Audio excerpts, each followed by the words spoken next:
I'm going to thank Susan again, but I would really like everybody to give her another round of applause. That was an amazing speech. Unbelievable.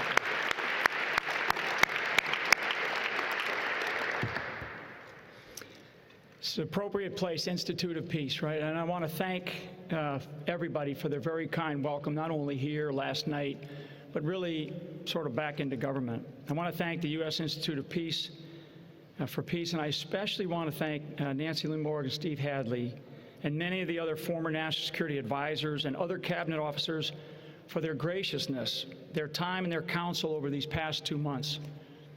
With the current and former national security advisors and the array of current and former National Security Council staffers and others that are in the room here today, I mean, this really represents the collective wisdom and experience of some of America's greatest national security thinkers, practitioners, and doers. And what I'd like to do is just take a brief pause because I'm in awe of Secretary Albright, who's sitting here in front today, and I'd like everybody to just give her a big round of applause for her dignity. Thank you so much. Thank you.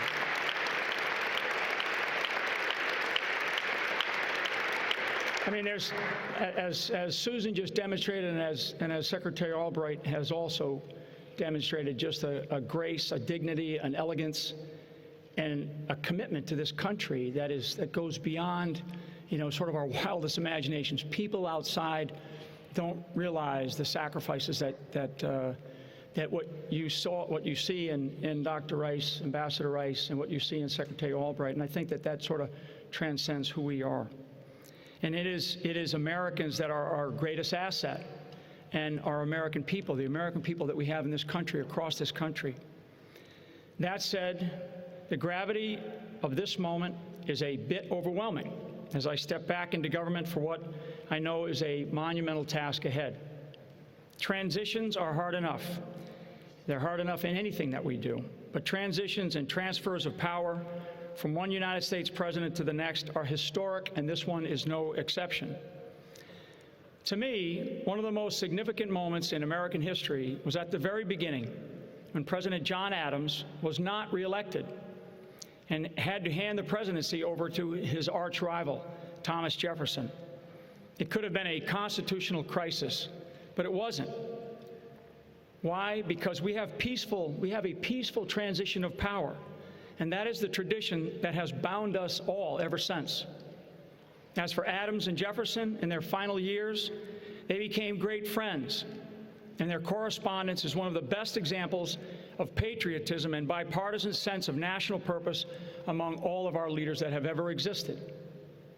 As a model to the world, at least in our history, the United States has set the standard for the peaceful transition of power, and it is a model that continues to be the envy of the world.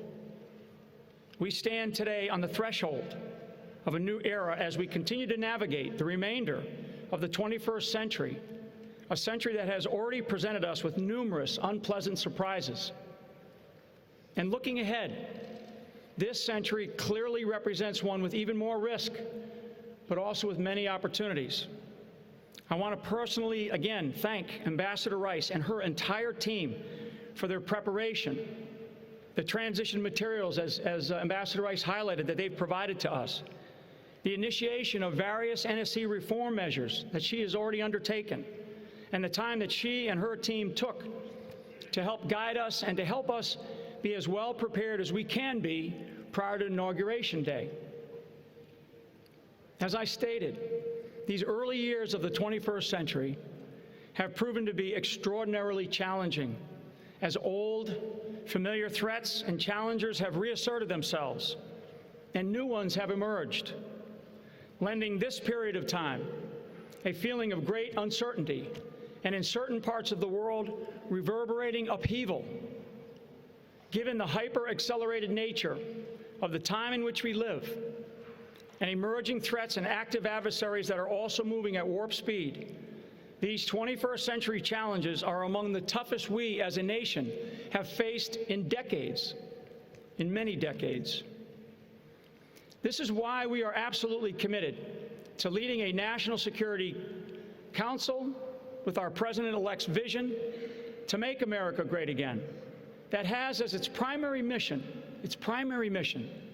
the safety of the American people and the security of our nation. That mission is to be supported by an overarching policy of peace through strength. As we examine and potentially re-baseline our relationships around the globe, we will keep in mind the sacrifices and deep commitments that many of our allies and our partners have made on behalf of our security and our prosperity, as well as the security and prosperity of other freedom-loving nations around the world. In fact, alliances are one of the great tools that we have, and the strength of those alliances magnify our own strengths. One of those strengths is the unapologetic defense of liberty. This is the core element of American exceptionalism and why America must and will remain a superpower. The exceptionalism that defined America from the start became the standard by which every other free people measure themselves, and the standard by which we should measure ourselves. America might have its ups and downs, but the assumption has long been that American power would always be there, reliable, strong, present, and ready. We have always been the indispensable nation, and we always will be. To that end, we must consider the elements that make us indispensable, and I'll touch on a few. This requires extraordinary foresight and vision that is able to transcend political ideologies, a matching long-term strategy that lays out a roadmap to keep us on track despite the massive hurdles that we may encounter along that path, the right processes to review the assumptions to determine validity and meaning that form our strategy, and lastly, some means of measuring whether it's working or not, and being honest and accountable to ourselves. Given those elements, and even in extremely difficult times, we have never lost our sense of America, or what it is, or what it means to be an American, and the idea of American exceptionalism.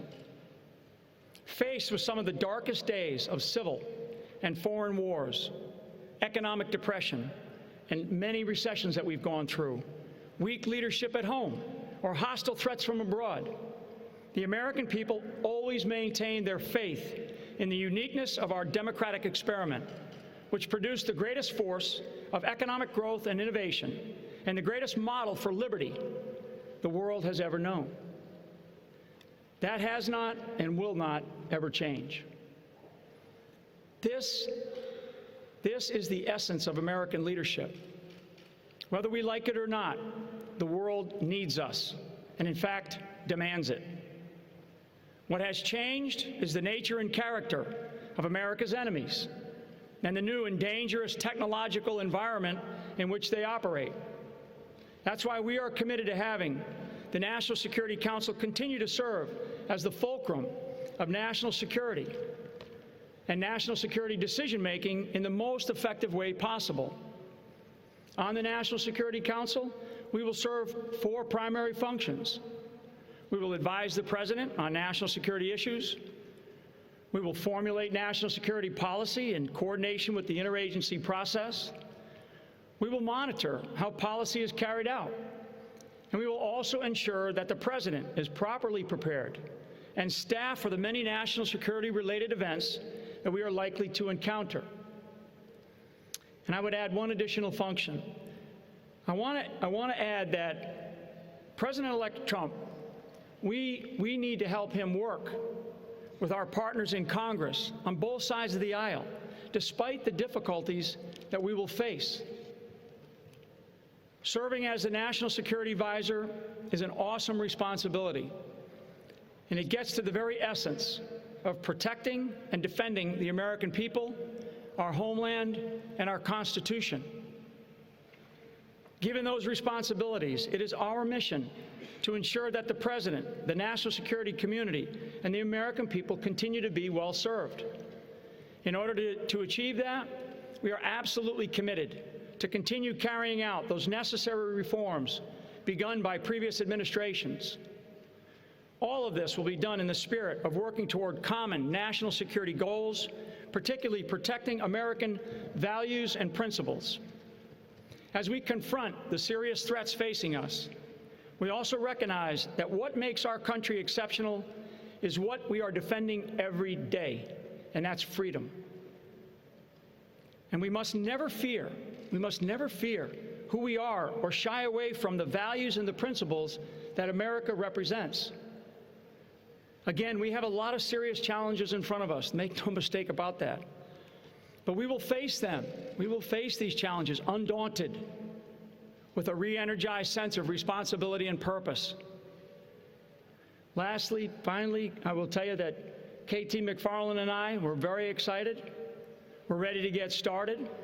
And we're very much looking forward to working with many of you in the room today and around Washington, D.C. and elsewhere throughout this great country. Thank you so much, and God bless America.